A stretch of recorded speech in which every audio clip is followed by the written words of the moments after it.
Ruth. Ruth 1. In the days when the judges ruled, there was a famine in the land, and a man of Bethlehem in Judah went to sojourn in the country of Moab, he and his wife and his 2 sons. The name of the man was Elimelech, and the name of his wife Naomi, and the names of his 2 sons were Mahlon and Chilion. They were Ephrathites from Bethlehem in Judah. They went into the country of Moab and remained there. But Elimelech, the husband of Naomi, died, and she was left with her 2 sons. These took Moabite wives. The name of the one was Orpah, and the name of the other Ruth. They lived there about 10 years, and both Mahlon and Chilion died, so that the woman was left without her 2 sons and her husband. Then she arose with her daughters-in-law to return from the country of Moab, for she had heard in the fields of Moab that the Lord had visited his people and given them food. So she set out from the place where she was with her 2 daughters-in-law, and they went on the way to return to the land of Judah. But Naomi said to her 2 daughters-in-law, "Go, return each of you to her mother's house. May the Lord deal kindly with you as you have dealt with the dead and with me.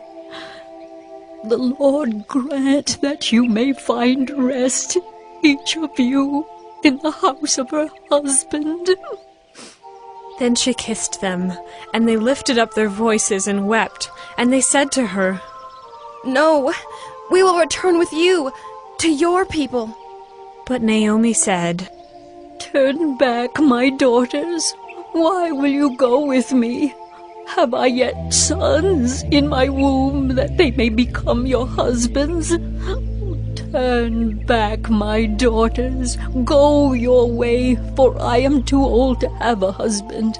If I should say I have hope, even if I should have a husband this night and should bear sons, would you therefore wait till they were grown? Would you therefore refrain from marrying? No, my daughters, for it is exceedingly bitter to me for your sake that the hand of the Lord has gone out against me." Then they lifted up their voices and wept again. And Orpah kissed her mother-in-law, but Ruth clung to her. And she said, "See, your sister-in-law has gone back to her people and to her gods. Return after your sister-in-law." But Ruth said, "Do not urge me to leave you, or to return from following you. For where you go, I will go, and where you lodge, I will lodge. Your people shall be my people, and your God my God. Where you die, I will die, and there will I be buried. May the Lord do so to me, and more also, if anything but death parts me from you." And when Naomi saw that she was determined to go with her, she said no more. So the 2 of them went on until they came to Bethlehem. And when they came to Bethlehem, the whole town was stirred because of them. And the women said, "Is this Naomi?" She said to them, "Do not call me Naomi. Call me Mara, for the Almighty has dealt very bitterly with me. I went away full, and the Lord has brought me back empty. Why call me Naomi when the Lord has testified against me, and the Almighty has brought calamity upon me?" So Naomi returned, and Ruth the Moabite, her daughter-in-law, with her, who returned from the country of Moab. And they came to Bethlehem at the beginning of barley harvest.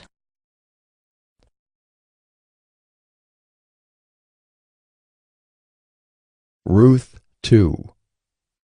Now Naomi had a relative of her husband's, a worthy man of the clan of Elimelech, whose name was Boaz. And Ruth the Moabite said to Naomi, "Let me go to the field and glean among the ears of grain after him in whose sight I shall find favor." And she said to her, "Go, my daughter." So she set out and went and gleaned in the field after the reapers. And she happened to come to the part of the field belonging to Boaz, who was of the clan of Elimelech. And behold, Boaz came from Bethlehem, and he said to the reapers, "The Lord be with you." And they answered, "The Lord bless you." Then Boaz said to his young man who was in charge of the reapers, Whose young woman is this? and the servant who was in charge of the reapers answered, She is the young Moabite woman who came back with Naomi from the country of Moab. She said, Please let me glean and gather among the sheaves after the reapers. So she came, and she has continued from early morning until now, except for a short rest. Then Boaz said to Ruth, Now listen, my daughter. Do not go to glean in another field or leave this one, but keep close to my young women. Let your eyes be on the field that they are reaping, and go after them. Have I not charged the young men not to touch you?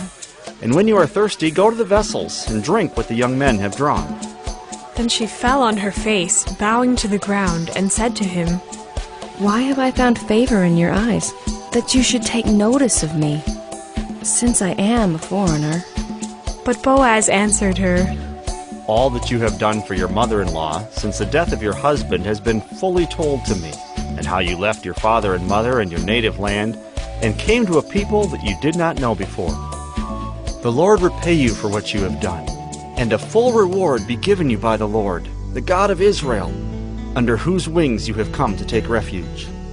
Then she said, I have found favor in your eyes, my lord, for you have comforted me, and spoken kindly to your servant, though I am not one of your servants. And at mealtime Boaz said to her, Come here, and eat some bread, and dip your morsel in the wine.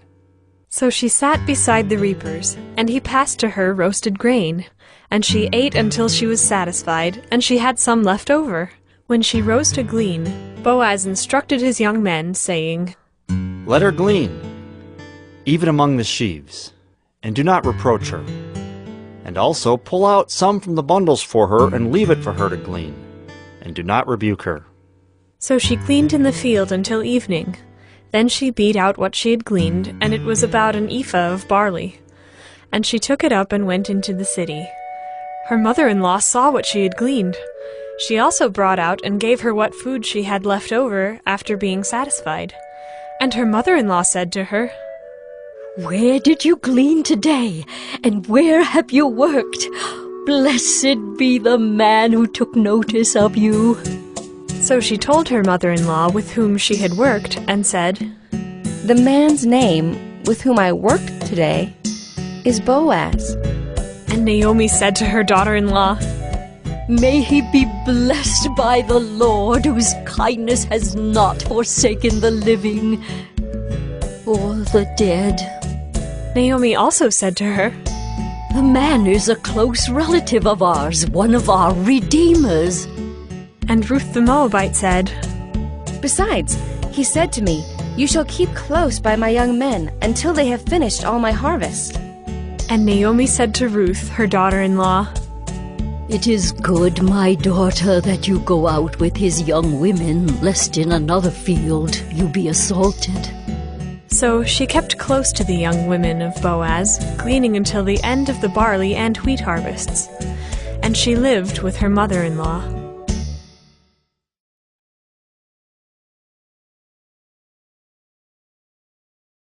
Ruth 3. Then Naomi, her mother-in-law, said to her, My daughter, should I not seek rest for you, that it may be well with you? Is not Boaz our relative, with whose young women you were? See, he is winnowing barley tonight at the threshing floor. Wash, therefore, and anoint yourself, and put on your cloak and go down to the threshing floor. But do not make yourself known to the man until he has finished eating and drinking. But when he lies down, observe the place where he lies. Then go and uncover his feet and lie down, and he will tell you what to do. And she replied, All that you say, I will do. So she went down to the threshing floor and did just as her mother-in-law had commanded her. And when Boaz had eaten and drunk, and his heart was merry, he went to lie down at the end of the heap of grain. Then she came softly and uncovered his feet and lay down. At midnight the man was startled and turned over, and behold, a woman lay at his feet. He said, Who are you?" And she answered, I am Ruth, your servant. Spread your wings over your servant, for you are a redeemer. And he said, "May you be blessed by the Lord, my daughter. You have made this last kindness greater than the first, in that you have not gone after young men, whether poor or rich. And now, my daughter, do not fear. I will do for you all that you ask, for all my fellow townsmen know that you are a worthy woman. And now it is true that I am a redeemer, yet there is a redeemer nearer than I.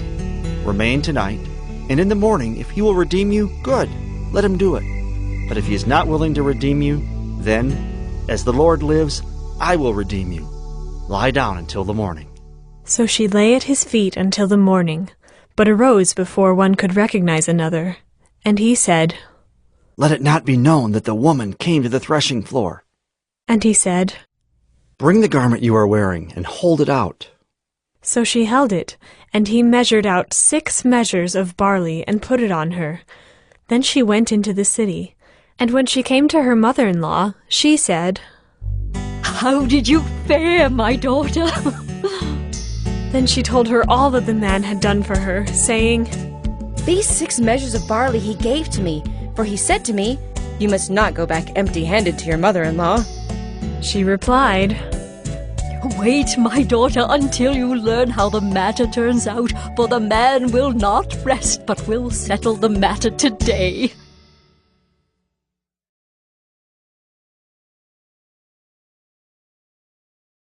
Ruth 4. Now Boaz had gone up to the gate and sat down there. And behold, the Redeemer, of whom Boaz had spoken, came by. So Boaz said, "Turn aside, friend. Sit down here." And he turned aside and sat down. And he took 10 men of the elders of the city and said, "Sit down here." So they sat down. Then he said to the Redeemer, Naomi, who has come back from the country of Moab, is selling the parcel of land that belonged to a relative, Elimelech. So I thought I would tell you of it and say, buy it in the presence of those sitting here and in the presence of the elders of my people. If you will redeem it, redeem it. But if you will not, tell me, that I may know. For there is no one besides you to redeem it, and I come after you. And he said, I will redeem it. Then Boaz said, The day you buy the field from the hand of Naomi, you also acquire Ruth the Moabite, the widow of the dead, in order to perpetuate the name of the dead in his inheritance. Then the Redeemer said, I cannot redeem it for myself, lest I impair my own inheritance. Take my right of redemption yourself, for I cannot redeem it. Now this was the custom in former times in Israel concerning redeeming and exchanging. To confirm a transaction, the one drew off his sandal and gave it to the other, and this was the manner of attesting in Israel. So when the Redeemer said to Boaz, Buy it for yourself, he drew off his sandal.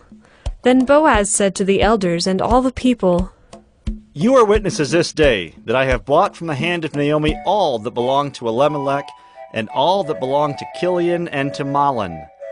Also Ruth the Moabite, the widow of Mahlon, I have bought to be my wife, to perpetuate the name of the dead in his inheritance, that the name of the dead may not be cut off from among his brothers and from the gate of his native place. You are witnesses this day. Then all the people who were at the gate and the elders said, We are witnesses. May the Lord make the woman who is coming into your house like Rachel and Leah, who together built up the house of Israel. May you act worthily in Ephrathah, and be renowned in Bethlehem. And may your house be like the house of Perez, whom Tamar bore to Judah, because of the offspring that the Lord will give you by this young woman. So Boaz took Ruth, and she became his wife. And he went in to her, and the Lord gave her conception, and she bore a son. Then the women said to Naomi, Blessed be the Lord, who has not left you this day without a redeemer, and may his name be renowned in Israel. He shall be to you a restorer of life, and a nourisher of your old age, for your daughter-in-law who loves you, who is more to you than 7 sons, has given birth to him. Then Naomi took the child and laid him on her lap and became his nurse. And the women of the neighborhood gave him a name, saying, "A son has been born to Naomi." They named him Obed. He was the father of Jesse, the father of David. Now these are the generations of Perez. Perez fathered Hezron. Hezron fathered Ram. Ram fathered Amminadab. Amminadab fathered Nahshon. Nahshon fathered Salmon. Salmon fathered Boaz. Boaz fathered Obed. Obed fathered Jesse. And Jesse fathered David.